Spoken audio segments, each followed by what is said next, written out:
playing extremely well. Luka Doncic was the answer for him.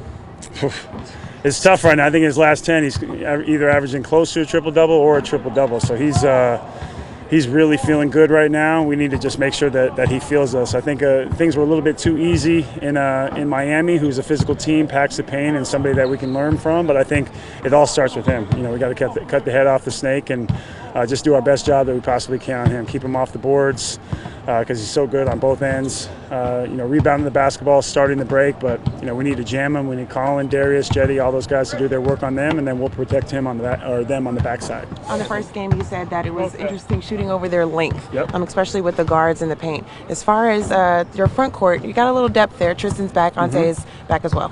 Yeah, Ante's back as well, and we have 4 guys strong now. Tristan took the last game off, so he should be feeling pretty good. Energetic. Tristan, there's nobody like him in the league, best offensive rebounder in the league, so it'll be good to have our depth back from those positions, and that's only going to help us moving forward. Kevin, what kind of teammate is Kyrie Irving? There's a lot of news saying that he's been a problem in Brooklyn, but what's your thoughts on that? I've only had good experience with Kyrie. Obviously, it's easy to say because we had so many teams that went to the finals and we played at such a high level, but it's tough. I think so much of the time these days that the commentary is so much the content, so people will take some stories and run with them. So for me, it's I think Kyrie, when he loses, sure, he's super upset, but he's a talented player that's going to bring it every night, and everybody wants the storyline to be, hey, look at how great Boston's doing. Boston has a hell of a team. They've had a hell of a team. Brad is a great coach. So they had a lot of returning guys that stepped up.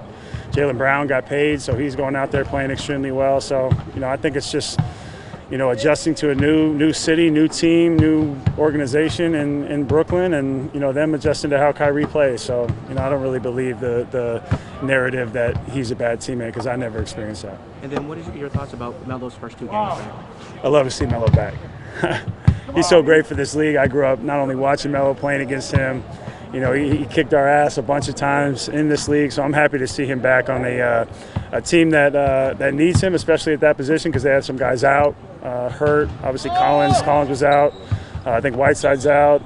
Dame with some back spasms right now. Don't know how many games he's missing, but Melo's a legend, man. We'd love to see him back in the league. It's good for the league.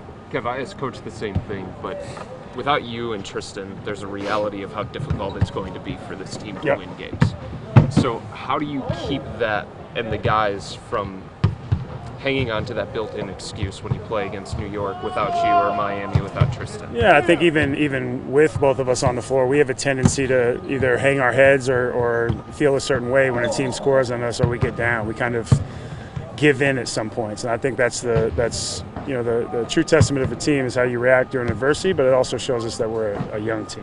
We have how many guys under 23, 24, 25. It's on us to show them the way, but also for them to keep picking themselves up and not hang their heads, because it's what Ty Lue always used to say, there's wins and there's lessons. I think there's a lot of lessons that not only we can teach post game when we watch the film or break down some things in either our shoot-arounds or practices, which we haven't been able to have, but during the game as well. That's how you foster growth, is getting out there and learning from those situations.